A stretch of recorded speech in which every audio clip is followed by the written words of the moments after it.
Welcome to the Creepin It Real show, your one-stop shop for weird news, spooky, otherworldly, and paranormal shenanigans. We'll take a dive into what's going on in creepy pop culture. You can follow us on Twitter at creepin_it and like us on Facebook at the Creepin It Real show. Do you have a paranormal story you'd like to share with us? You can email us at creepinitrealshow@gmail.com. Welcome to Creepin It Real, episode 3. I guess at this point, after the weekend, we will all float. I am Yardley, and you can follow me at militant_marker. And I want to introduce my other co-hosts, the other half of the East Coast Connection, Christy. How are you doing? I'm doing great. I'm dry thus far, but we'll see what happens in this next 24 hours as far as what Irma's going to do to us, right? Yeah, it looks like we're on some good fortune right now, and let's just hope that that good fortune continues. And for our West Coast Connection, Moni, how are you doing? Good morning. I'm doing well. I just noticed a noise outside and turned to see that it is actually pouring rain here in Southern California. It is also probably in the 70s or 80s at 7:30 in the morning. So I think the clouds just had an ass load of too much water and just decided to dump it out. So that's where we're at right now. Okay, well, it's great. Hopefully all of us will continue this pretty much fortunate luck with the weather. We hope that everything works out for those in Florida and also out in Texas. And, one of the things that we like to do is we like to be an outlet for people to kind of take their minds off of things that might be problematic. And we hope in our own type of way, we will be able to contribute that to some people. So to kind of keep it moving, it's been a great weekend as far as entertainment is concerned. The NFL came back, and also the release of It was last week. And as usual, I think that we're going to have a great time kind of recapping It and also the 1990 series. But we want to begin things off with weird news. So, Christy, can you take it away? Oh, I don't know if this is actually news per se. Again, I seem to find the stories that aren't breaking, must-know information, but more of the horrifying information. And I read this story, I guess it was last week. I think probably everybody has heard the story. But imagine, if you will, going on a date. And you go to dinner, and the girl, eats a nice healthy meal, and they go back to his place. And this kind of goes back to the conversation we had last episode about fears, and us discussing that I have a fear of pooping in public restroom. And that plays over to people's homes too. So she decides to go to the restroom and take a crap, and it clogged his toilet. Now, quick question to the both of you. What would you do? Moni? Run screaming and never see the guy again. Having been a child bride, I don't have a ton of dating experience, but freak out would be the first thing I would do for sure. Yeah. What about you, Yardley? I mean, I don't know. I can understand why some people would be kind of self-conscious about doing something like that, but I'm the type of person that I would just have to own up and ask for the plunger. Gotcha. Well, this girl did not do that. She decided to fish the poop out of the toilet and put it in a bag, or I'm assuming it was like a Ziploc or something, and throw it out the window. But what she didn't know is the window wasn't really a window. It was a fake window, and there was kind of another window right there. So it was like 2 double windows, and the poop went in between the 2 windows on the seal. So you look out the window, and there's this poo lying on the window seal in between the 2 windows. So then she has to come clean and tell her date what's going on, and ask him if he'll help her get the poo. So she tries to go into the window and fish it out, and she can't reach it. So then she asks him, hey, grab my legs, push me down, because she's apparently a former gymnast, push me down further and let me grab it. Well, she got stuck. And through all that, a GoFundMe appears to replace this window. And of course, the story is told, and it goes, of course, viral, because I can't imagine very many people reading that story and not wanting to share it. And they actually had to call the fire department to dig her out. And there's pictures of this girl hanging upside down, stuck in a window with a poo at the bottom of the windowsill. Okay, do we know who took the pictures? Because, oh my God, shame on that person. I'm sure her date did. Oh man. And I heard a follow-up that he actually asked her out again. So I guess that worked out. What a cute story to tell your future kids if it goes that far, you know? Yeah. Man, I mean, I guess, but this is one of those things. Wouldn't the embarrassment of having told this young man that you clogged up the toilet be less than the situation that she ended up in? I mean, that's really got to suck for all eternity. Well, sure, but women will go great lengths not to have to embarrass themselves to begin with. So I'm sure when she was hatching this plan, it seemed like a great idea, not knowing the structure of his window, because it's a bathroom window, so you can't see through it. It's like one of those, you can see the light, but you can't see outside. So she couldn't see what she was doing, thinking it's just a window, but it was not just a window. So I can, this would be something that would happen to me. I'm just telling you, I would end up, I'm not a former gymnast, so I don't know what the heck I would have to have done if the poo did not go out the window and got stuck. I would be thinking of like coat hangers or something to pull it out. I don't know. I certainly wouldn't be crawling in the little window pane to try to get it out. Well, is that the first thing that you would think, to throw it out the window? Why not wrap it up and like put it in the trash and then just take the trash out? So I actually read a story, I think it was last year, about that happening to a girl, and she wrapped it up and put it in her purse, the poo. I remember that. And proceeded to go on with the date, but she's, of course, a little distracted because she's got poo in her purse. I mean, this is the kind of lengths we'll go to make guys think that we don't poop. Honestly, but at the point that it ended up in the window, I think I'm imagining a scenario where I make up a ghost that came in, and like a ghost pooper, and he did that in the windowsill, and it was so gross, but you know, he pushed me down and I couldn't stop him, and I don't know, I think I would like tell that story and run out the door and never see the guy again. Yeah, you'd only see like red hair and a blur if it was that happened to me. I'd tell it right the hell out of there. Bye. So Gotta go. Is there a moral to this story? Well, what would you think it is? I don't know. Don't I'm poop on sure. a date. Yeah. Just don't poop on your state if you're a woman. Hold it. Yeah. Just hold it till you die. Yeah, I think that's one of those situations where the moral would probably be you just have to own it. Because so you say. I mean, do you think that? I mean, would you want to be with a dude who would like not want to be with you because the toilet clogged up? I don't think that's really what, for a woman, it's just horrifying for a guy to think that we poop or fart. Like, peeing is just, you're really pushing the limit there, but pooping or farting is not okay. And so it's not that she doesn't think that he's not going to accept it. It's that it's just horrifying, and then the thought that he would know that she does that, or even would do it at his house on their first date. Like, that's pretty ballsy. You know what? This is just a key. All right, all the guys out there, now you know why women always have attitudes. We're always holding our shit in. No doubt. Absolutely right. Well, I think to run like hell from that last topic, Moni, you've got some news on a recent parolee, a Charles Manson follower. Take us into this a little bit. You know, and I can't decide if this is more or less shitty, because this woman, she actually killed someone, Van Houten. I don't have her first name, but she was one of Charles Manson's followers.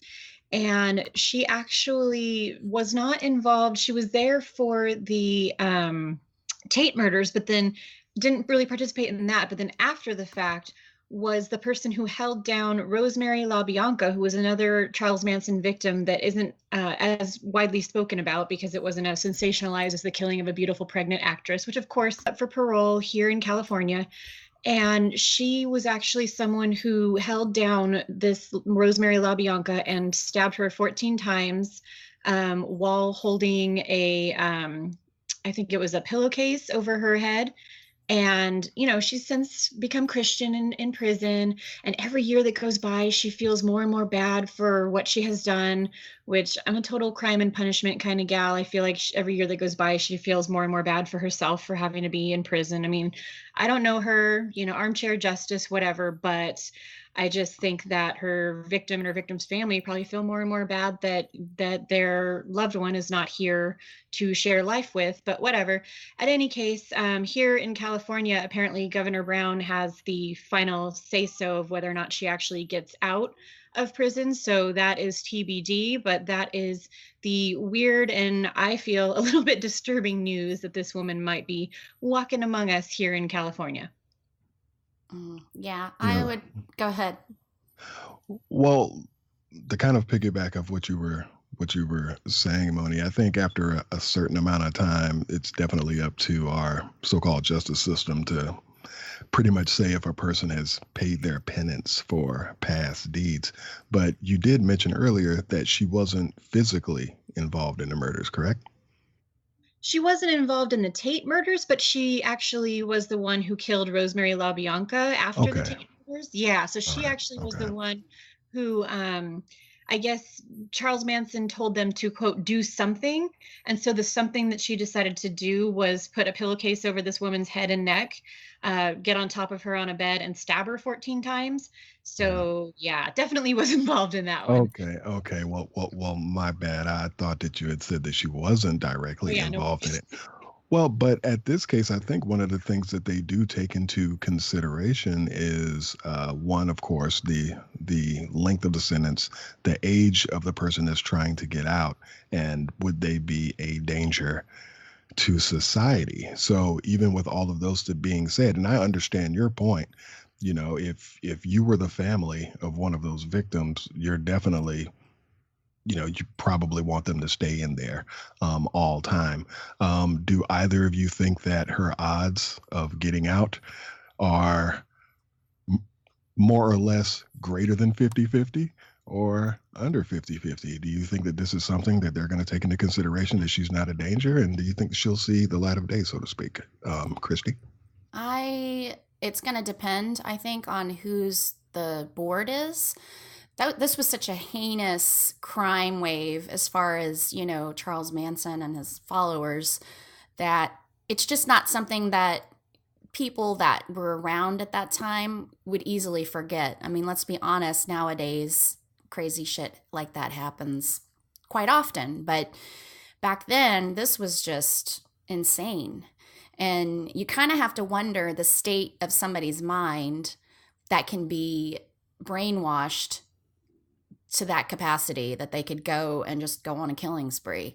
So I think it's going to depend on the board and where they're at this point on if she can be fixed. Is her mind weak enough that this could happen to her again? I mean, that's a possibility in my opinion, because I can't imagine somebody somehow systematically breaking down my thought process enough that I would kill on his command. But hey, I've never been brainwashed, so maybe it's not as hard as I would picture. Well, and just to clarify, this woman is older now, and it is quite possible, without knowing her, that she could be very sorry for what she's done. She's had a lot of time to think about it, and being of a certain age, she probably isn't much of a danger to society. And of course, we all know it costs a ton of taxpayer dollars to keep someone in prison for any amount of time. I just think, maybe, and this is why the justice system, one of the reasons why it's so imperfect, is maybe there's no punishment to fit a crime like this, because you can let this person out citing that she's not a danger anymore and she's definitely paid her sentence, but on the other hand, it still doesn't change, the act that she committed all those years ago. This will probably sound really harsh, but my opinion with that is, I mean, the statistics of when somebody gets out of prison, either committing a crime to get back in because they really have nowhere else to go, especially when you've spent so long in the system that way, is really high, even for women. And so she's either going to get out of prison, and if she's got nowhere to go, she has no family. I'm not saying she doesn't, but if she doesn't, can't get a job. If she can get a job, it's not going to be able to pay her bills. She's either going to be living off the government again, or she's going to try to get back in where she came from, because you kind of lose all ability to self-function and take care of yourself when you've been in the system that long, which is sad. And that's a breakdown on our part, on our, system's part, that you should be able to be rehabbed and prepared to be released and go on with a normal life. But it's just not that way right now. So I don't know.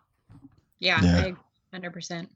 Well, you've also got to think that, with all of the money that we do waste on things, the money behind filling in the gaps for former incarcerated people definitely isn't where it should be. So I think that some of the onus definitely does have to be put on society to kind of put a stamp on those things, because as you were saying before, if you don't have any education and you're at a certain age, a lot of people don't realize when you get older,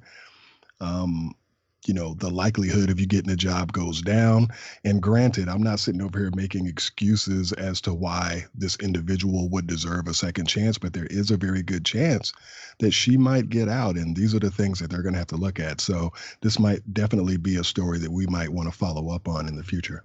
Well, when you think about if we did have a system in place to rehabilitate people that had been incarcerated, what would be your thoughts of somebody walking into your office and finding out that this person murdered somebody, even if it was 30 years ago? What would be your feelings about that? I don't know if I'd be really comfortable with it either. It's kind of a hard catch. I want people to have a second chance, but also, do I want them hanging around me? I don't know the state of their mind or what happened to them when they decided to do that. It's kind of, I don't know. It's like, yeah, all right, rehabilitate them, but do I want them to rehabilitate them around me? I'm not sure. It's just, and that's kind of the closed-minded. I mean, look, I'll be honest. I have a mother in a mental institution. She's been mentally ill her whole life. And I'm happy that she's there because she needs to be there. And there is an absolute horrible break with understanding of mental illness. And maybe this woman is mentally ill. Maybe now she's not, but was, and she's been cured. Or there's just so many different facets of what can happen. What crime did you commit?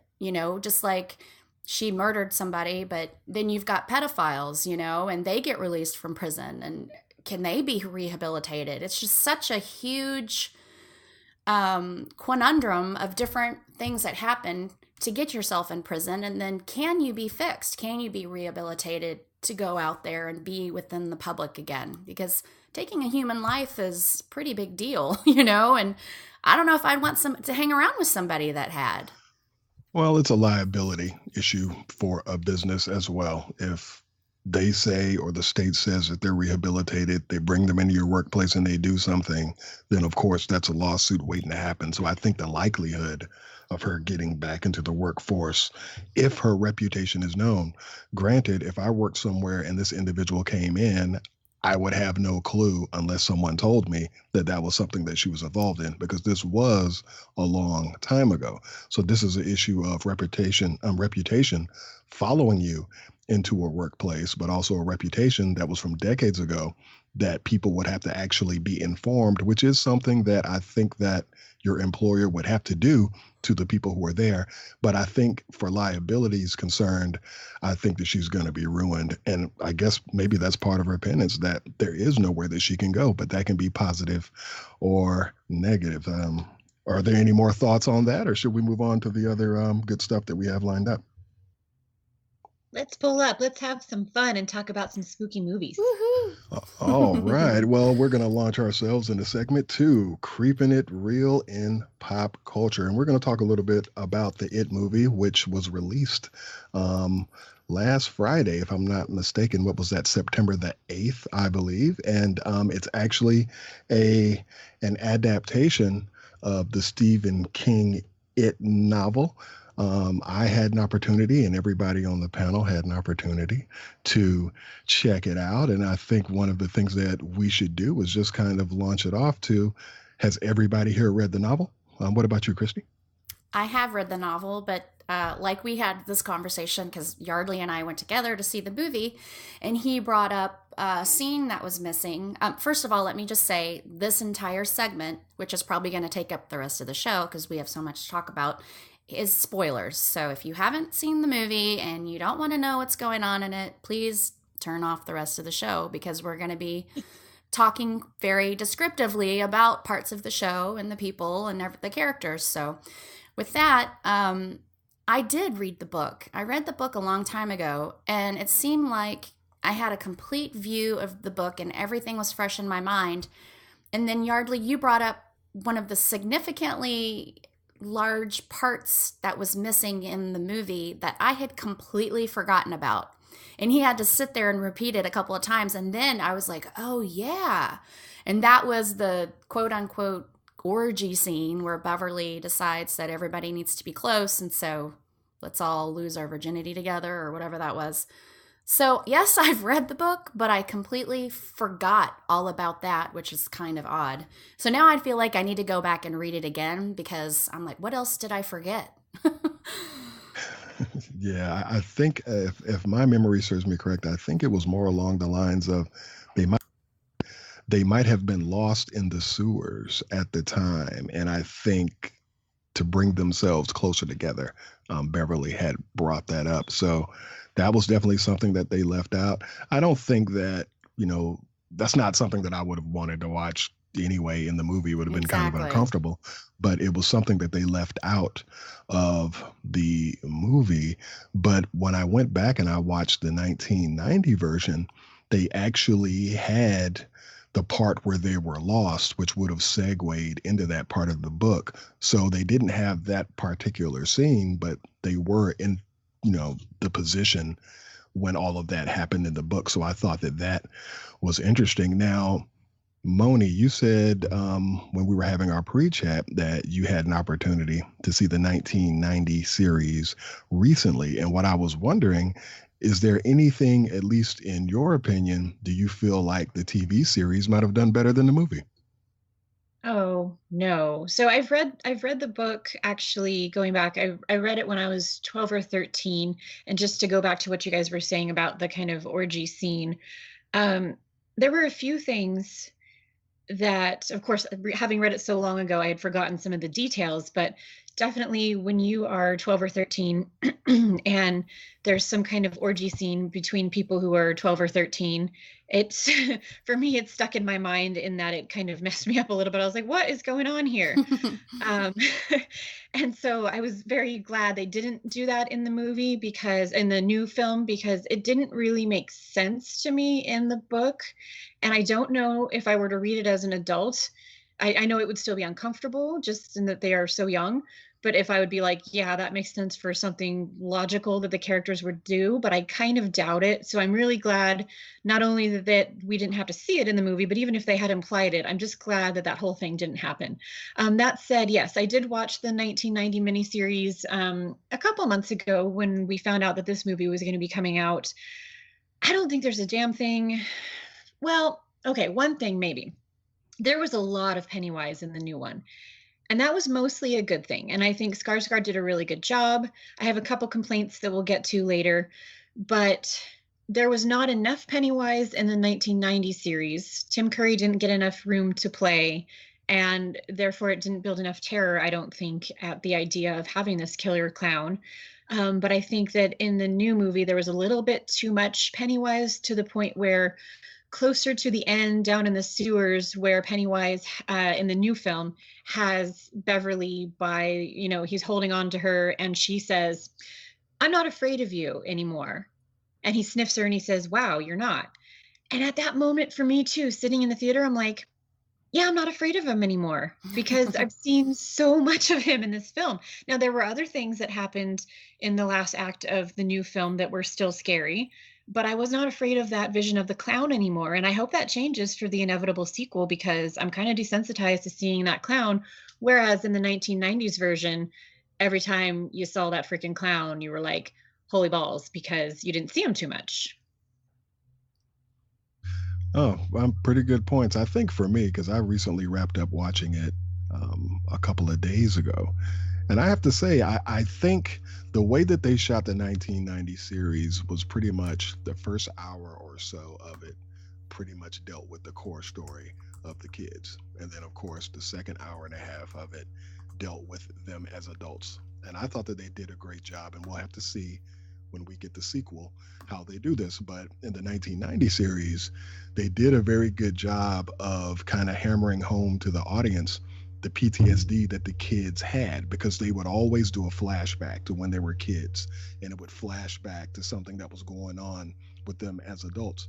And just like PTSD, there are lots of different triggers. And for me, it was more believable, at least from the standpoint of the second half, that these kids, the trauma that they had was something that was always going to be with them.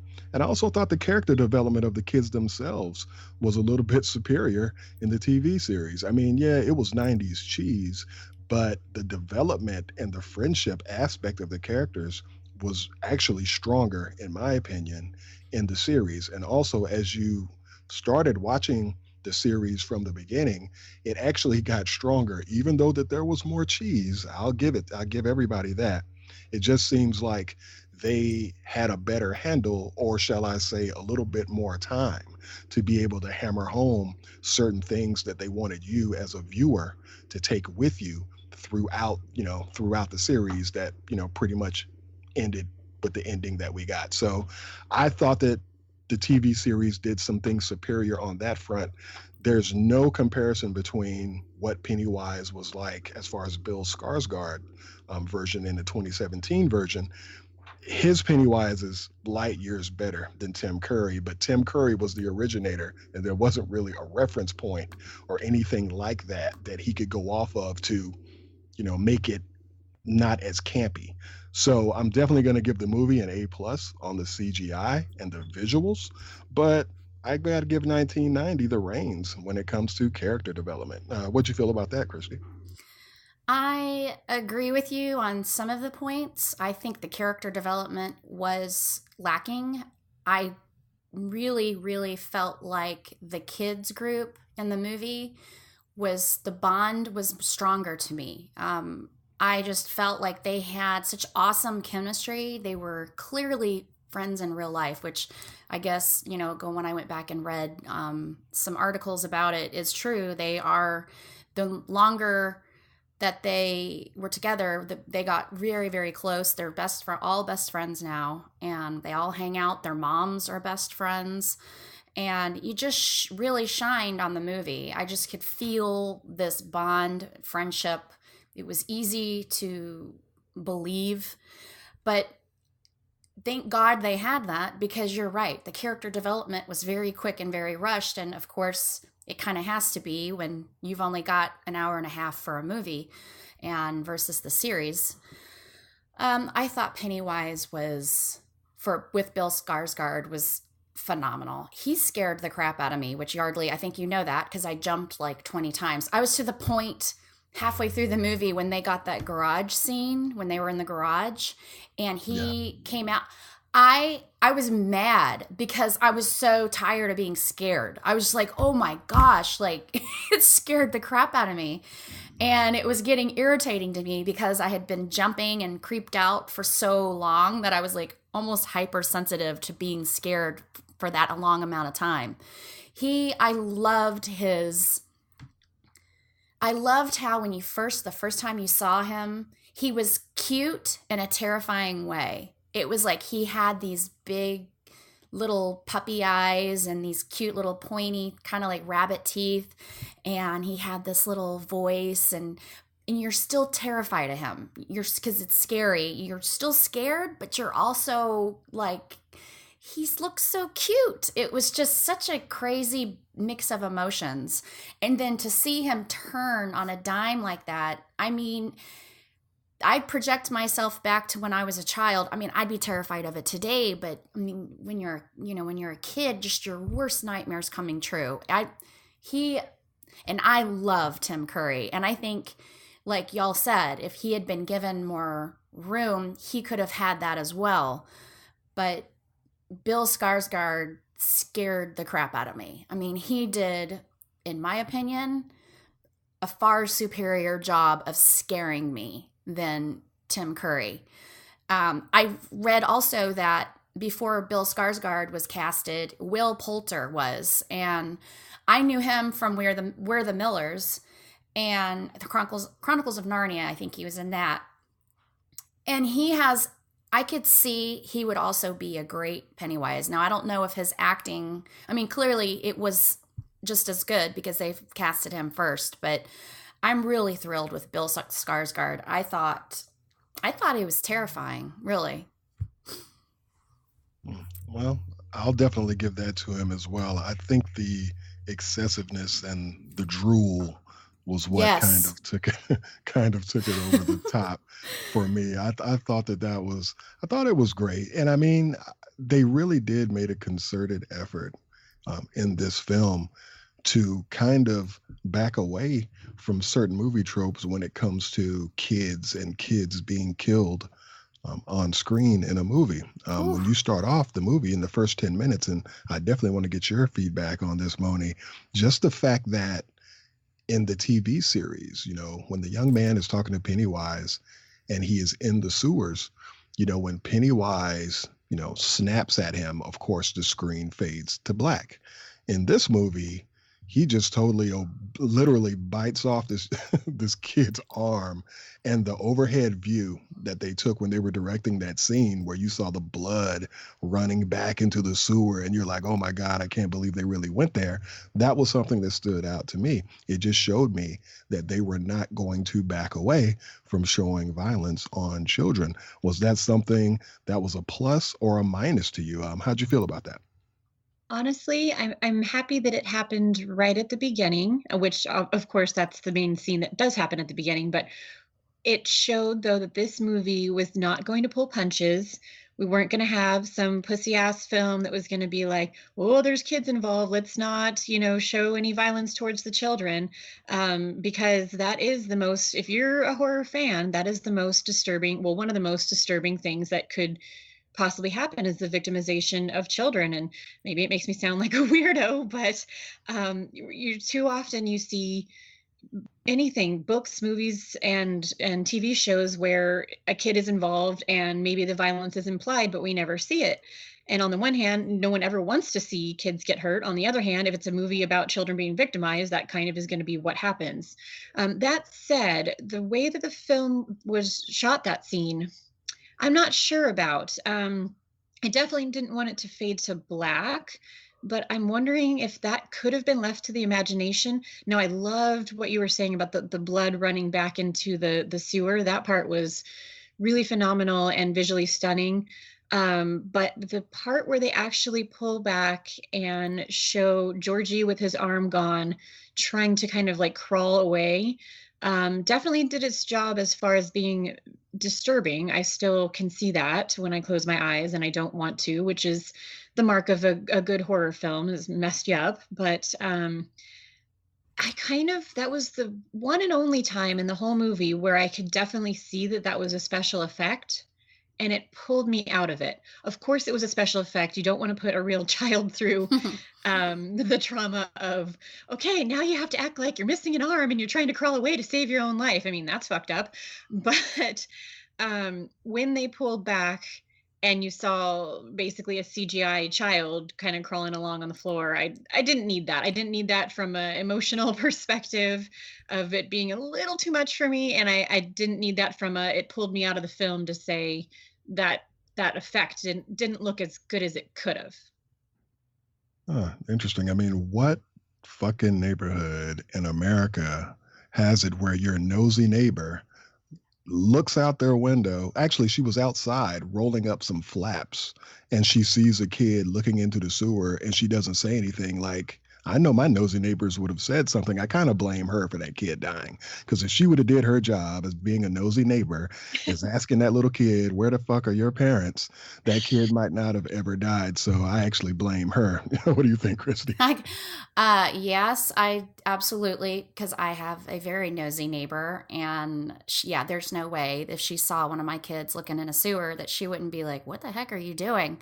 With that being said, it was in the 80s, and of course, in the 80s, people didn't give a shit. I mean, kids ran outside and played all day and didn't have to check in. They could go miles from their house and nobody thought anything of it. So I think it's kind of one, two of things. It's, you know, those were the days where kids kind of just do whatever the hell they wanted and adults weren't overly protective like they are now. But as far as nosy neighbors, yeah, I could totally see ours being like, what the hell are you doing? So definitely have to agree with you on that one. I think we did kind of chuckle like, there's no way in hell that lady would have ignored that kid at the time we were watching it. Well, what about time used in the show? You know, of course, I think in the book, The Losers Club, all of these kids came together. I think it was in the 50s. And then, of course, they were adults in the 80s when they were all called back by Mike to come back. So, of course, in the movie series, it starts off in the 80s, and then when we get the sequel, of course, it's going to be around probably 2016, you know, in that movie, or 2017. Right. So it's right up to modern times. Do you like the way that they did the time? I think it makes it more plausible for the awesomeness for it to be conducted in modern times, because I think that they can spend even more money on special effects because they're not worried about making everything look, you know, like it was older and all of those types of things. So I kind of like it. It didn't necessarily, you know, the 80s were, you know, I lived through the 80s, so I thought that I definitely identified with a lot of things that they were doing, but I don't mind the time jump. I was looking online and some people were kind of upset about it. I just think it makes it more relevant to today. Is that something that you guys had any beef with, or did you think it was cool that they started it off in the 80s? I liked that they started it in the 80s. I also love that they split the script, and instead of the constant going back, you know, memories, they didn't start as adults. They're starting it with kids, and then the next chapter is going to be when they're adults. And I love that. And I love that they did it in the 80s. I think for everybody that's going to go see the movie and in this time, anybody can relate in the 80s.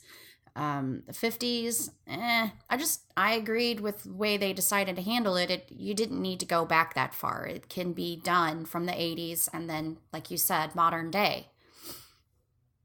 Yeah, I agree with Christy. The linear way that they told the story made it a lot less confusing. And I know that the book, they don't tell it in a linear fashion either. And so some people were complaining about those changes, but especially on screen, it made it a lot easier to follow. And I mean, come on, if we hadn't had it in the 80s, we wouldn't have the New Kids on the Block references and that running joke in the film. Like, we would have really missed out. So there's that. Also, it was suggested, so I'm a total nerd and I'm in a Facebook group that discusses both films and the book. And they were talking about some things that might have been done intentionally within this new movie to psychologically draw the audience in a little bit more. One of the things was towards the beginning when Georgie first meets Pennywise, and Pennywise is in the sewer, and he says that the whole circus has blown down here to the sewer. Can you hear the music? Can you smell? What's that smell? It's popcorn. And he kind of pauses for a minute, and some people were suggesting that perhaps that was to make the audience kind of sit there and go, yeah, I smell popcorn, because, you know, you're sitting in a movie theater. Mm-hmm.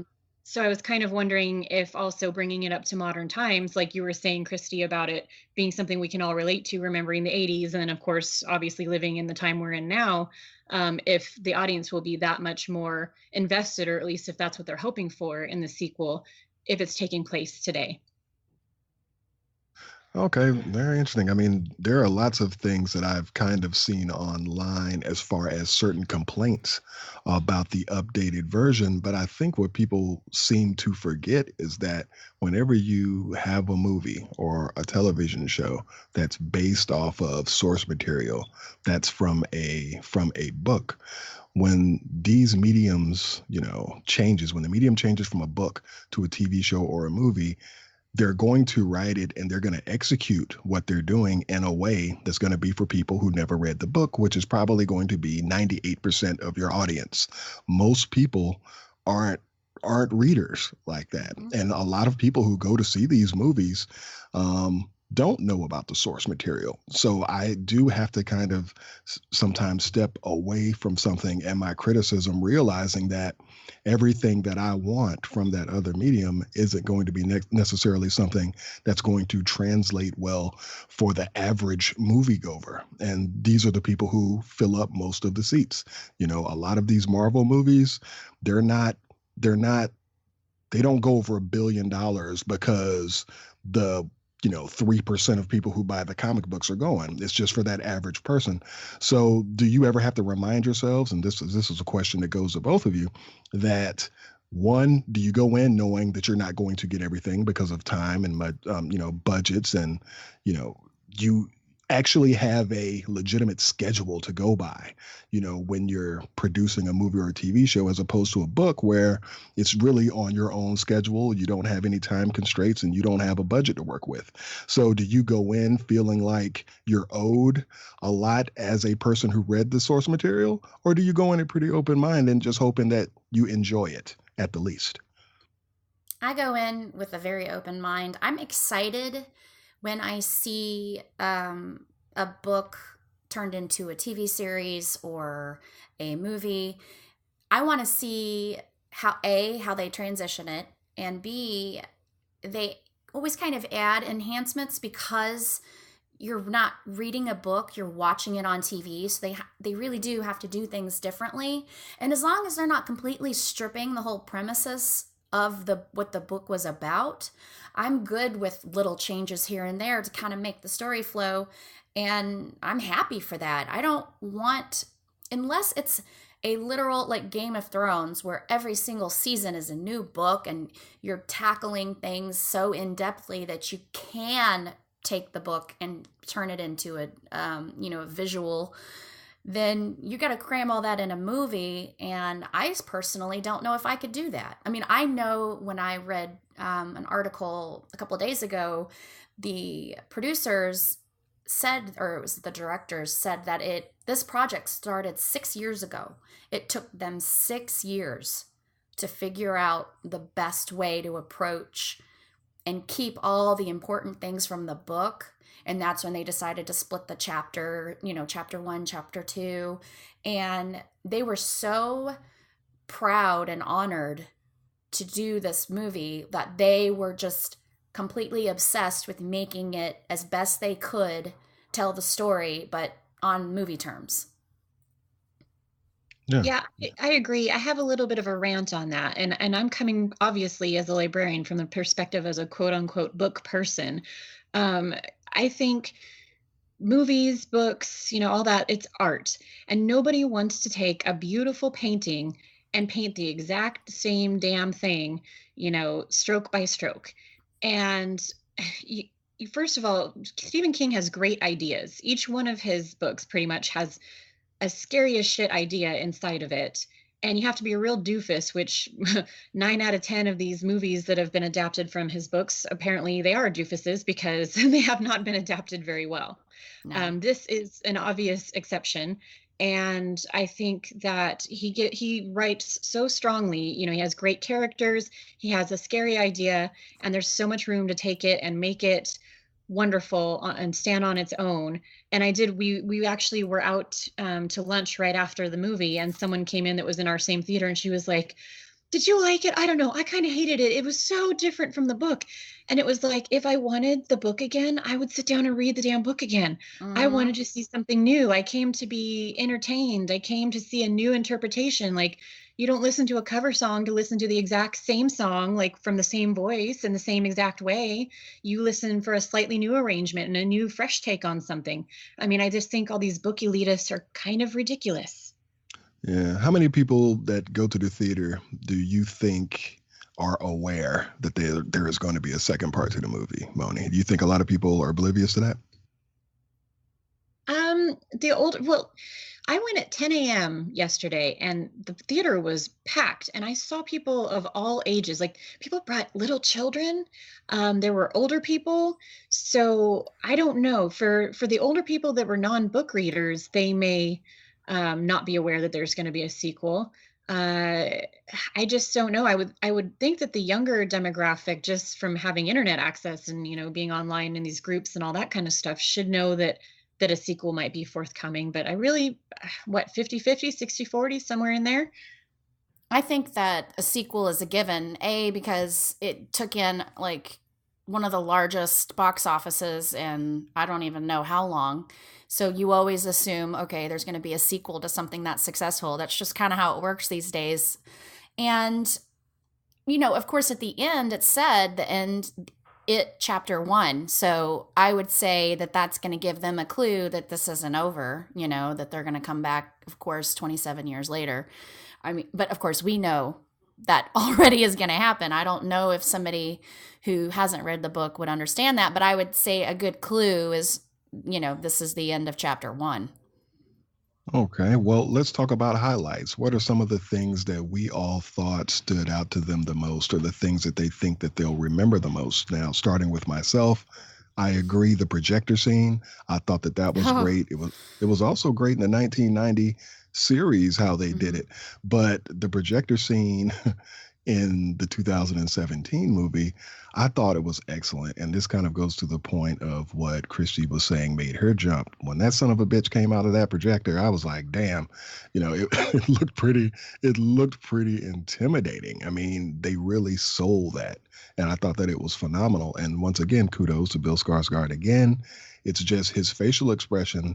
And I also think there was something about the too long, like the buck teeth that he had that would Yeah. always get me when he was smiling. Mm-hmm. But between the buck teeth, the drool, and that scowl that he had, when he came out of that projector, I thought that it was really convincing. And actually reading some articles, a lot of the children were saying that all of the kids that were involved basically said that they weren't even introduced or didn't even get an opportunity to see Pennywise until months later. They had been shooting for months and they actually wanted their first time, shooting their scene with it to be the first time that they saw it.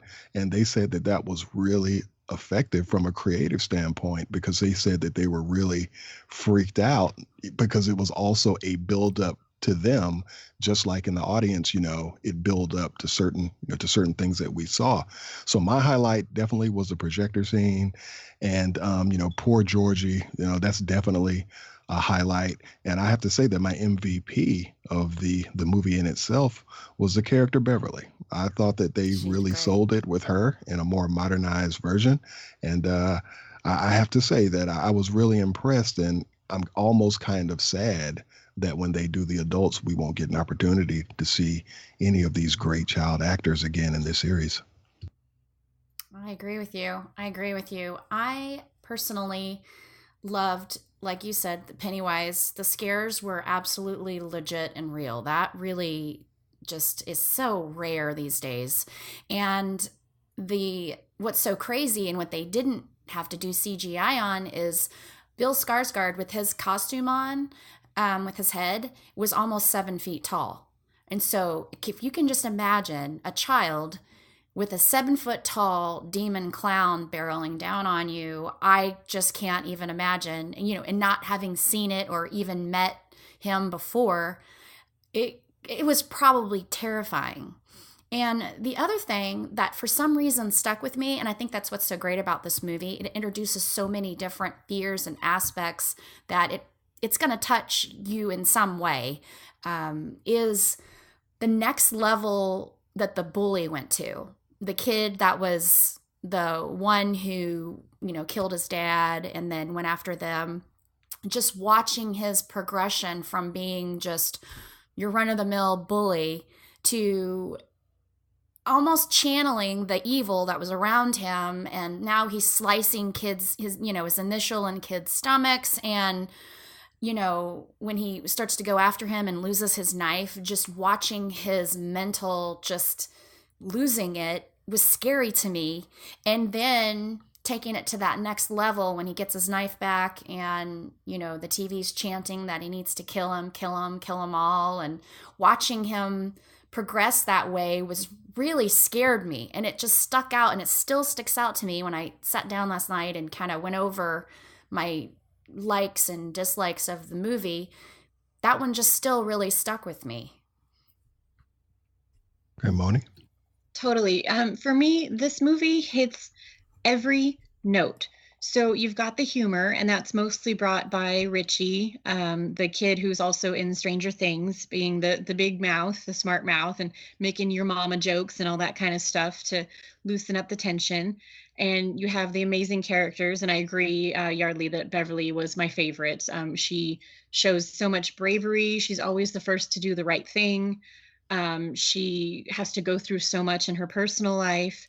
And then you have grief.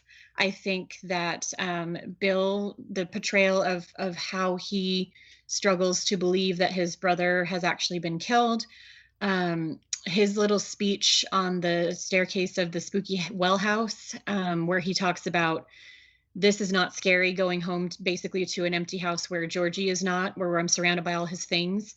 And then the ending scene where he's crying amongst his friends to finally let Georgie go. I think that anyone who's ever lost someone close to them can really relate to the process that he went through. So it hits that note. So you have your humor, you have your sadness, your sorrow, the fear, of course you have the killer clown, and you have the killer clown that can recognize your worst fears and become them. But you've got also, as Christy touched on, the fear of the real things. You've got the human bully who is obviously a psycho or something like that, or he's carving his name and beating people up to the point where you're not sure if he's going to kill you today. The molester father, the abusive cop father, the father of the bully. You just have the mother, the controlling mother. I think it was Stan's mom, not Stan. Who was making him think that he was sick all the time and trying to control him and keep him. I mean, you just had so many aspects of terror on every level that, and again, how I mentioned also that this movie doesn't pull any punches. One of the things that I think works so well about the projector scene that Yardley mentioned, not just the fact that the clown, Skarsgård does an amazing job, but that so many horror films nowadays, often also they're rated PG-13. They pull a punch. You might see something draped in the shadows, and then you might get a cheap jump scare, and then it's gone. But in this film, you get all of these, whatever it is that he's projecting, whether it's the clown, whether it's the scary lady that Stan sees, you see them in full view. And they don't let up. They jump on you, they attack you, they keep attacking you. Everybody's trying to get them off of you. It doesn't stop. The projector scene, people were scared in the theater, but then he kept advancing. He, being Pennywise, kept advancing on Beverly, coming closer, closer, closer, and coming to attack her. And everybody's like, what do we do? What do we do? And they're backing up. And that movie, it just doesn't stop. It's unrelenting. And I really applaud it for that, because yes, there can be times when things should be left to the imagination and they can be scarier that way, but so many films play that out, or so many even books and things, they play that out to where it's like, but I want to see this thing happen. Like, let's take it one step further. And this movie definitely fed my bloodlust that way. I totally agree with you on that. I think that what we've been lacking with horror recently is a villain, a real true, not a slasher villain, not like, Jason or Psycho. It's always nowadays either paranormal, which is a good thing, but there's been too much of that. And we haven't had a really good evil killing villain that isn't just, walking while girls are running through the forest and tripping and falling. It just, I'm tired of the slasher movies. This took the villain concept, made an organic person or evil thing, and did an amazing job with it. And it's exactly what horror genre has needed. And I really hope that with its success, that a lot of horror production companies will take note and realize that you can do both. You can have the evil, paranormal, unseen scares, and then you can also mix it. It doesn't have to be one or the other. Yeah, those are all great points. Now, kind of piggybacking off of what you were talking about as far as there being villains, we also have to think, these kids were fighting things on two different fronts. You had Henry's gang, and I thought that Nicholas Hamilton, who played Henry in this movie, I thought that he did a pretty good job. He wasn't given as much to work with, so to speak, as the Henry from the 1990 film, but I do think that they fleshed out Henry a little bit more in this movie as opposed to the TV series, just kind of showing what he was going through at home. And Beverly Sophia Lillis, who plays Beverly Marsh, I thought with her, to kind of piggyback off of something that Moni was saying, I mean, she showed, at the end of the day, she could be strong. She had a vulnerability. She had a very likable nature to her character.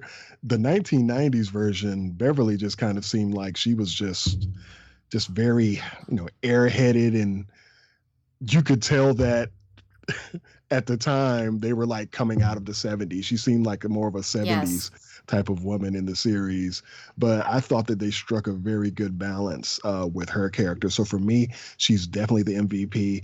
And I don't really know, I guess if I had to pick a character that I don't think that they made as psyched out as in the series, I think it was the character Eddie. I think they were a little bit more over the top with his character in the 1990 series as opposed to this one, but I'm really curious at how they're going to bridge all of the turmoil that he had going through in his head in the next one. So I'm very excited about that. So are there any other keys or any other points that y'all want to make about the movie? Go ahead, Moni.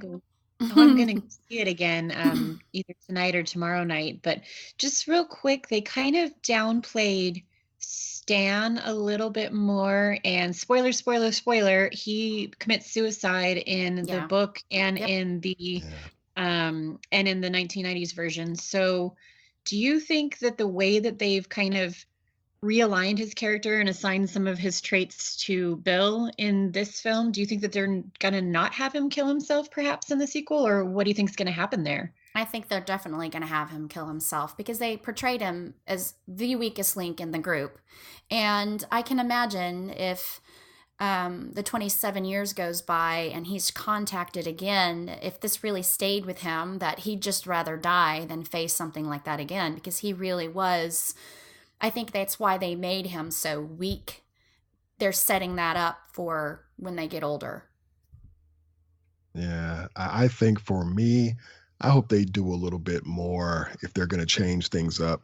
I hope they do more with Mike's character, because in the book and also in the TV series, he and Henry get into a fight, and he critically hurts Henry, but Henry stabs him and pretty much takes him out of it for the rest of the book and the rest of the TV show. He's essentially in a hospital. I think in the book, didn't Pennywise like have a nurse or something was stabbing him or something?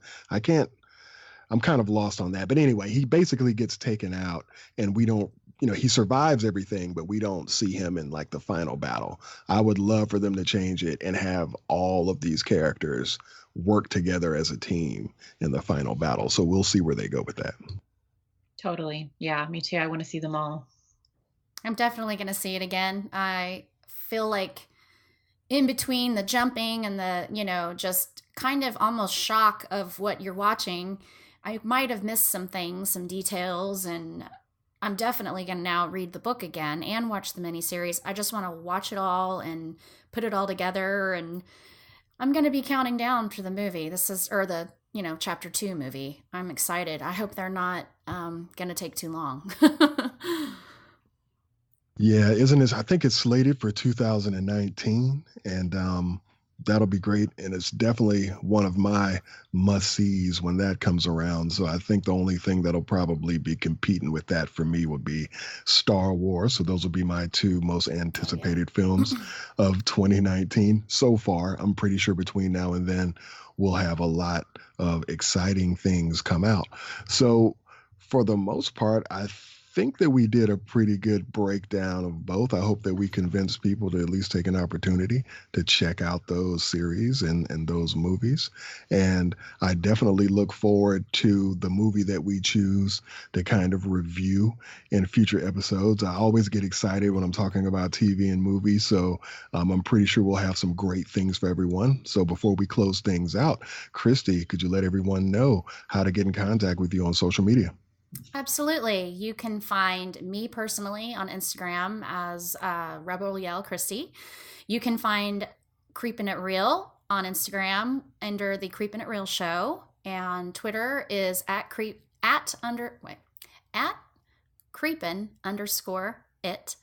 and our Facebook page is the Creepin It Real Show. Awesome. Moni, how can people get in contact with you on social media? I am at Moni Bear, Barre, on Instagram, and I am Rebel Moni, Moni, on Twitter. So find me there, y'all. And one more thing, if you go to our Facebook page, we definitely want community feedback. So if you have any ideas or any movies that you want to recommend that we can watch and talk about, and we definitely want your feedback, we'll definitely read the emails and see what's going on. We want to make sure that interaction between ourselves and the community stays strong. And just give us a holler. We will definitely be back next week, and much love to everybody. Do you ladies have anything else to say before we close these things out? I just want to go ahead and make a quick announcement about next week's show. We're going to be doing the story on Travis Walton, the book Fire in the Sky, and the movie also Fire in the Sky. And it was also just turned over, I think, in 2012 to Paranormal Witness, which is one of my favorite TV shows. They just handle all the paranormal and all the strange and crazy stories they really do an amazing job telling the stories. And so if you're interested in hearing what we have to say about his story, you can watch Fire in the Sky to kind of refresh yourself and, be a part of our conversation. Awesome. Looking forward to it. Well, all right. All right, everybody. Well, until next time. See you on the flip side. I don't know if I'm happy or sad to wake up from those dreams. I see your face, but nobody's seen you in a while.